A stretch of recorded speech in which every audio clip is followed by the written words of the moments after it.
우리 로마서 11장 25절에서 36절의 말씀을 다 찾으셨으면 한 목소리로 봉독합니다. 형제들아, 너희가 스스로 지혜 있다 하면서 이 신비를 너희가 모르기를 내가 원하지 아니하노니, 이 신비는 이방인의 충만한 수가 들어오기까지 이스라엘의 덜어는 우둔하게 된 것이라.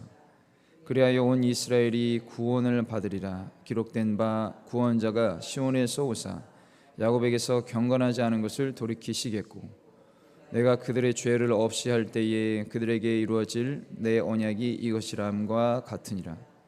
복음으로 하면 그들이 너희로 말미암아 원수된 자요, 택하심으로 하면 조상들로 말미암아 사랑을 입은 자라. 하나님의 은사와 부르심에는 후회하심이 없느니라. 너희가 전에는 하나님께 순종하지 아니하더니 이스라엘이 순종하지 아니함으로 이제 긍휼을 입었는지라. 이와 같이 이 사람들이 순종하지 아니하니 이는 너희에게 베푸시는 긍휼로 이제 그들도 긍휼을 얻게 하려 하심이라. 하나님이 모든 사람을 순종하지 아니하는 가운데 가두어 두심은 모든 사람에게 긍휼을 베풀려 하심이로다. 깊도다 하나님의 지혜와 지식에 풍성하며 그의 판단은 헤아리지 못할 것이며 그의 길은 찾지 못할 것이로다. 누가 주의 마음을 알았느냐? 누가 그의 모사가 되었느냐? 누가 주께 먼저 드려서 갚으심을 받겠느냐? 이는 만물이 주에게서 나오고 주로 말미암고 주에게로 돌아감이라. 그에게 영광이 세세에 있을지어다. 아멘. 저는 오늘 여러분과 함께 읽은 로마서 11장 25절에서 36절의 말씀을 본문으로 해서 영원히 찬양할 구원의 신비, 이와 같은 제목으로 함께 말씀을 나누겠습니다. 우리는 살면서 참으로 다양한 신비로운 일을 겪습니다. 많은 일들이 있겠지만 개인적으로 생명의 탄생이 가장 신비롭다고 저는 생각을 합니다. 결혼을 하고 자녀를 얻기 전에는 그 생명의 신비에 대해서 크게 와닿지 않았는데, 하나님의 은혜 가운데 결혼을 하고 또 주님의 선물로 자녀를 얻게 되면서 그 하나님의 창조 섭리와 계획이 마음 깊은 곳까지 느껴지게 되었습니다. 특히 그럼에도 오늘날 신앙이 없는 과학자들도 사람의 몸과 생명 탄생에 대해 연구하면서 창조주의 존재, 즉 하나님의 존재에 대해 인정하고 있습니다. 즉 그들은 지적 설계자가 없이는 이런 것이 이루어질 수 없다고 말합니다. 그리고 이 세상에 저절로 만들어지거나 존재하는 것은 단 하나도 없습니다. 모든 것이 하나님의 놀라운 계획과 섭리 아래에 생기고 사라지는 것입니다. 그러므로 오늘이라는 귀한 날을 하나님께 선물로 받은 저와 여러분은 먼저 하나님께 감사드리고, 지금 내게 주어진 모든 것에 대해 또는 좀 부족하거나 아직 소유하지 못한 것에 대해서는 주님께 간절히 구하여 주님의 뜻을 먼저 깨닫기를 예수님의 이름으로 간절히 축원을 드립니다. 하나님이 만드신 생명 탄생의 신비에 버금가는 것이 바로 오늘 본문이 말하고 있는 구원의 신비라고 할 수 있습니다. 25절의 말씀입니다. 형제들아, 너희가 스스로 지혜 있다 하면서 이 신비를 너희가 모르기를 내가 원하지 아니하노니, 이 신비는 이방인의 충만한 수가 들어오기까지 이스라엘의 덜어는 우둔하게 된 것이라. 아멘. 여기서 말하는 신비, 이 신비란 단어는 헬라어로 미스테리온입니다. 미스테리온, 입을 다물다라는 뜻에서 유래했는데, 더 쉽게 말하면 우리 영어의 미스테리 많이 들어보셨죠? 미스테리가 여기서 파생한 것입니다. 이는 근본적으로 언급이 될 수 없거나 언급되어서는 결코 안 된다는 말입니다. 이러한 의미로 바울이 살던 당시에 이 단어는 은밀한 의식, 곧 신비로운 의식을 뜻하는 전문 용어로 사용이 되었습니다. 이 단어는 신약 성경 전체에서 무려 28번 사용되는데, 그 가운데 바울 서신에만 21번이 사용되고, 바울 서신에서는 주로 너무나 심오하여 인간의 한계성으로는 도저히 깨달을 수 없는 것을 나타낼 때 쓰였습니다. 본절에서도 역사의 방향을 그 예정된 목표로 이끌어 가시는 하나님의 신비한 섭리를 인간으로서는 알기 어렵다는 사실을 나타내기 위해서 사도 바울은 이 단어를 사용했습니다. 이처럼 미스테리온, 즉 비밀은 하나님을 통하여 진실이 밝혀질 수 있는 것을 나타낼 때 사용되는 단어로서 오직 하나님께서 사랑하시는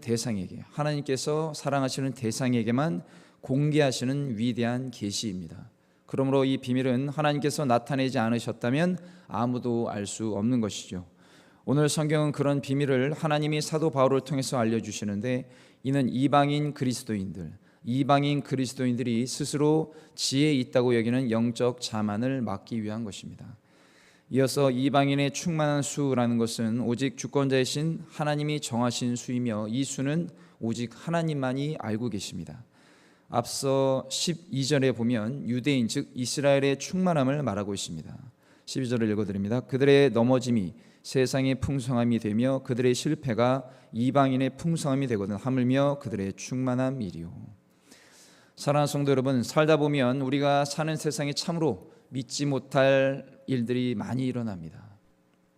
가장 놀라운 일은 저와 여러분이 하나님의 선택을 받아서 예수님을 구주로 믿고 구원받아 하나님의 자녀가 되었다는 사실입니다. 만약 누군가 여러분에게 세상에 태어나서 가장 감사하고 또 놀라운 일이 무엇이냐고 묻는다면 뭐라고 답변을 하시겠습니까? 두말할 것 없이 예수님을 믿고 구원을 받은 것입니다. 저와 여러분 같은 죄인이 어떻게 거룩하신 하나님께 선택을 받아 구원을 얻을 수 있겠습니까? 이것은 내가 원한다고 해서 되는 것이 결코 아니죠. 특히 지금도 저 북녘 땅에서 자유가 전혀 없고 인권이 철저히 유린되어서 고통 속에 살고 있는 수많은 북한 주민들을 생각하면 저와 여러분이 이 자유 대한민국에 태어나 자유와 번영과 평화를 누리고 사는 것은 하나님의 선택이자 절대 은혜이며 절대 선물인 것입니다. 제가 매월 구독하는 그 지저스 아미라는 월간지가 있습니다. 이 잡지는 에스더 기도 운동이라고 하는 발행처에서 발간하고 있는데 들어보신 분 계실 것입니다. 동성애를 막고 북한 구원을 위해 고군분투하는 아주 바람직한 단체이죠. 9월호의 기사 중에 탈북민들이 직접 제작한 꼭두각시의 노래라는 영상에 북한 정치범 수용소의 참혹한 인권 유린의 실태를 말하는데 그 내용은 다음과 같습니다. 잠시 읽어드립니다. 수용소 주변에는 죽창이 박힌 함정이 많고 북한 군인들에게 24시간 감시를 당하며 도주자는 경고 없이 사살됩니다. 수용소 사람들은 배고픔에 돼지 먹이마저 먹겠다며 서로 싸우고 심지어 쇠똥에 박힌 옥수수 알갱이를 꺼내 먹기도 합니다. 도주자는 차에 묶여 바닥에 끌려가다가 등가죽이 벗겨진 채로 죽고 나무에 묶여 고통으로 울부짖다가 죽기도 합니다. 혹 탈북자들의 남은 가족은 굶겨서 죽이며 엄마와 자식을 함께 매달아 놓은 것도 목격됩니다. 군의관은 산 사람을 수술 연습을 한다며 마취를 하지 않고 팔다리를 자르고 이에 비명소리를 막기 위해 걸레로 입을 틀어 막습니다. 여성들은 정말로 비참하게 불쌍하게 죽습니다. 가슴이 도련해지거나 자궁에 삽자루가 박힌 시신도 보았습니다. 이는 성적으로 유린을 당하고 죽은 것이죠. 여성이 임신을 해도 죽임을 당하는데 태아를 억지로 꺼내어 개 먹이로 던져지고 산모는 전기 고문으로 다 죽기도 합니다. 젊은 여자들이 군견에게 산채로 잡아먹힌 일도 비일비재합니다. 이곳은 죽음이 일상이 된 곳입니다. 이런 새벽에 제가 이런 자극적인 내용을 읽어드려서 매우 송구하지만 혹 예배를 드리고 있는 성도님들 중에 현재 나의 상황과 여건에 원망과 불평을 하고 있는 분이 혹시 계시다면 먼저 저 북한 땅의 동포들을 한번 생각해 보면 어떨까 합니다. 한편으로 오늘 저와 여러분이 받은 구원과 함께 자유 대한민국에서 삶이 얼마나 감사하고 또 갚을 수 없는 하나님의 은혜와 사랑이라는 사실을 다시 한번 상기하는 차원으로 생각해 주시면 감사하겠습니다. 그럼에도 아직 우리나라 일부 정치인들과 사회 지도층 중에 그저 북한을 두둔하고 저 금수만도 못한 김정은 세력을 옹호하며 오직 평화와 대화가 남북 문제를 해결할 수 있다고 말합니다. 그러나 개인적으로 저들에게 비굴한 자세를 보이면서 김정은의 손에 끌려다니며 온갖 수모를 고스란히 받고도 웃고 있는 그 권력자들을 보면 개인적으로 국민의 한 사람으로서 자괴감이 듭니다. 특히 우리나라에서 어떤 끔찍한 인명사고가 나면 인권 보호라고 하면서 달려드는 자칭 인권단체와 인권변호사 그리고 인권운동가들은 정작 북한의 저 끔찍한 인권 유린에 대해서는 단 한마디도 하지 않는 것은 이해에 불과합니다. 북한은 성역이 아닙니다. 그래서 가끔 인권을 말하는 사람이나 단체의 주장에 대해 저는 크게 진정성을 느끼지 않습니다. 그들에게 말하는 인권은 그저 대한민국 내에서 자기 집단의 기득권 유지와 권력 쟁취를 위한 수단에 불과할 뿐입니다.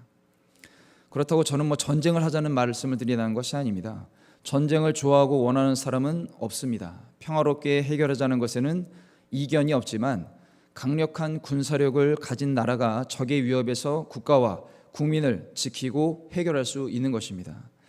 객관적으로 우리 국군이 북한군보다는 강합니다. 그런데 실질적으로 핵을 보유한 북한에게는 절대 이길 수 없습니다. 그래서 세계 최강 대국인 미국이 우리에게 있어야 하는 것이죠.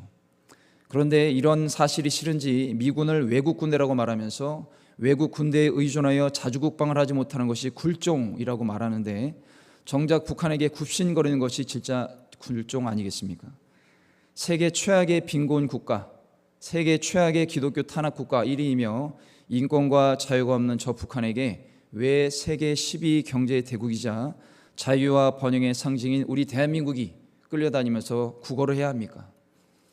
우리가 없는 핵무기 때문에 그런 것입니까?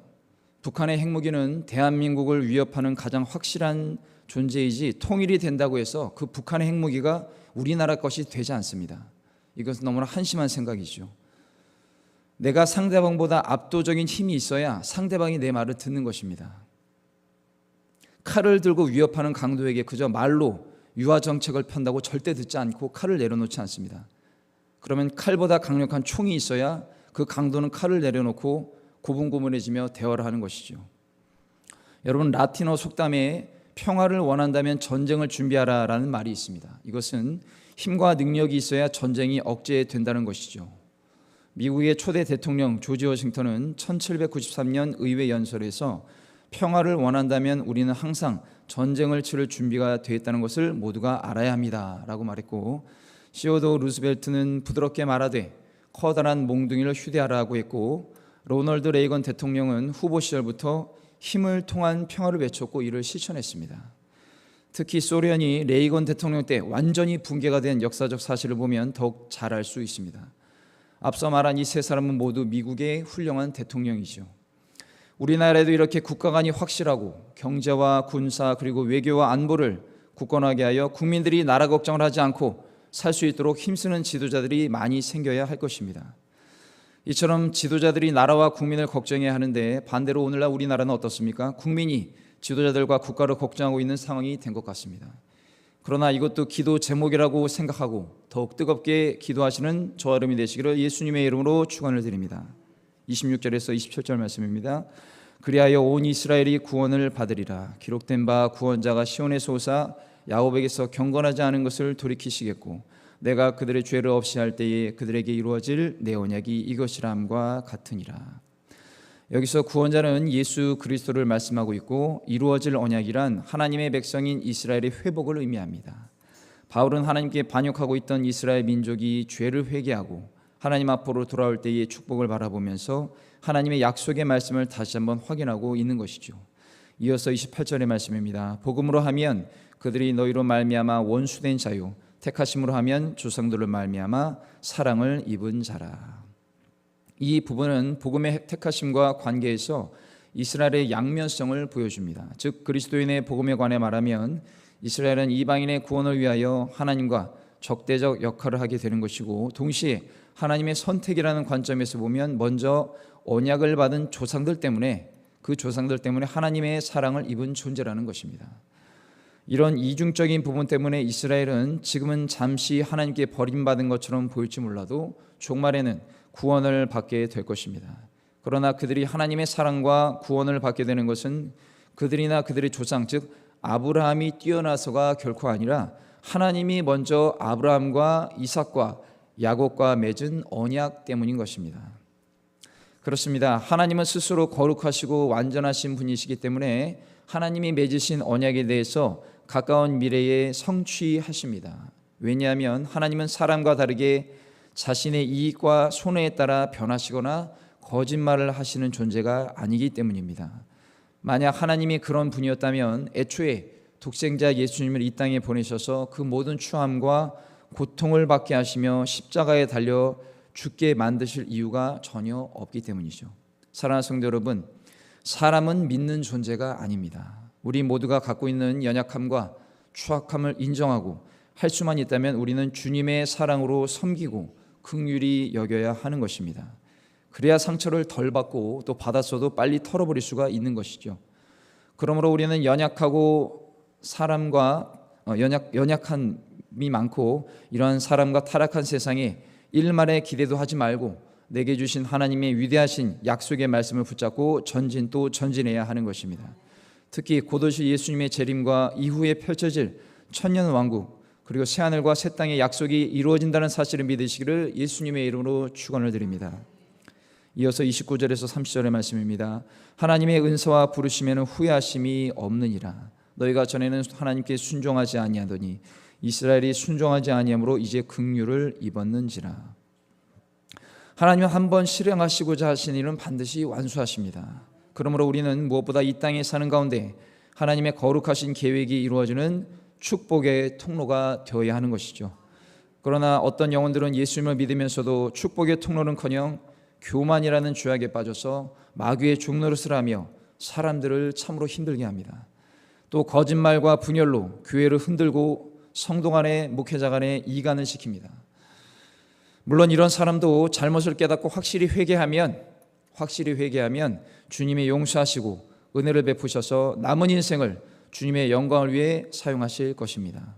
사랑하는 성도 여러분, 하나님께서는 하나님의 일을 잘 감당한 영혼에게 놀라운 축복을 베풀어 주시지만 사탄은 악한 일을 잘 감당했다고 해서 영원한 불지옥에 함께 데려가고 마는 것입니다. 상급이 전혀 없죠.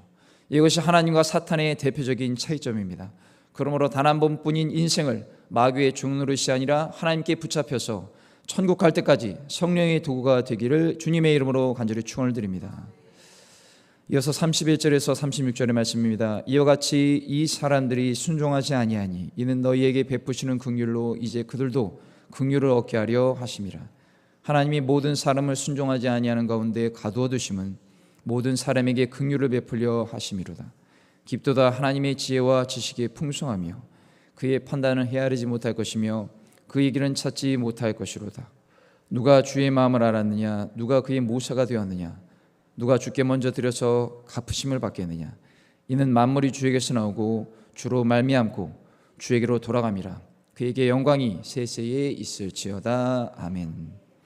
이는 이방인이 전에는 불신의 존재였으나 도리어 이스라엘의 불신앙으로 인해 하나님의 긍휼을 입어 구원을 받은 존재가 된 것을 말하면서 동시에 지금 이스라엘 민족이 예수님을 믿지 않지만 장차 이방인이 받은 하나님의 긍휼과 은혜에 깨어져서 그들도 예수님을 믿고 구원을 받게 될 것이라는 성경의 말씀입니다. 그러므로 우리의 그 어떤 행위나 공로가 아니라 오직 하나님의 은혜로 인해 구원받고 믿음으로 천국에 간다는 것을 다시 한번 확실히 깨달아야 합니다. 또 하나님의 선물인 구원의 은혜를 날마다 감사하게 여기며 오늘도 내일도 날마다 구원의 길이신 예수 그리스도를 전하는 축복의 통로가 되시기를 주님의 이름으로 간절히 축원을 드립니다. 말씀 맺겠습니다. 곧 민족 최대의 명절인 추석이 다가옵니다.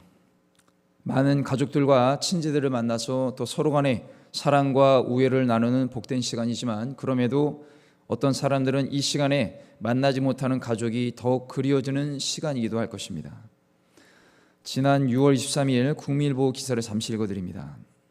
지금으로부터 10년 전 2015년 6월 북한 당국은 중국과 북중 접경에서 탈북민을 지원한다는 이유로 한국인 선교사 2명에게 무기 노동 교화형을 선고했습니다.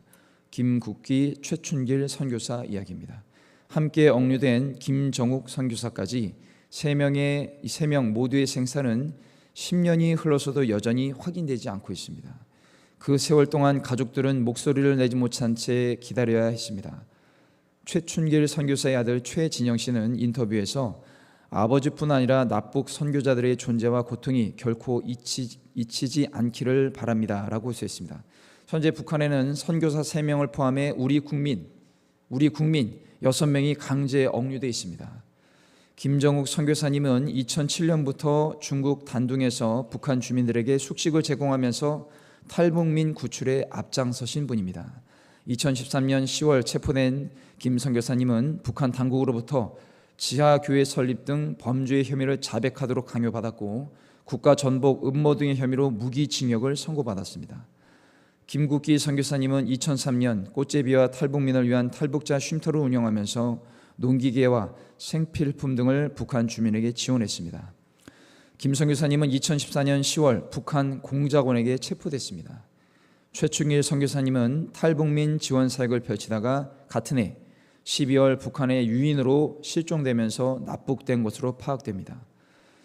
최 선교사님의 아들 최진영 씨는 정부와 국민, 교계가 끝까지 함께해 주길 간절히 바란다고 했습니다. 그러면서 이 기다림은 더는 우리 가족만의 몫이어서는 안 됩니다. 국민께서는 미국의 오토 원비언을 기억하시면서도 새 선교사님의 이름을 잘 모르시는 경우가 적지 않습니다. 북한에서도 외부에서 뉴스가 전해지면 억류자에게도 간접적으로 전달된다고 들었습니다. 국민이 끝까지 잊지 않고 목소리를 내주신다면 그 자체가 이 새 선교사님에게 큰 희망이 될 것이라고 강조했습니다. 끝으로 한국교회를 향한 당부도 잊지 않았습니다. 그는 아버지와 김국기, 김정욱 선교사님은 복음의 본질을 몸소 실천하신 분들이라며 그 길이 외롭지 않도록 끝까지 기억하고 기도해 주시기를 부탁드린다고 말했습니다.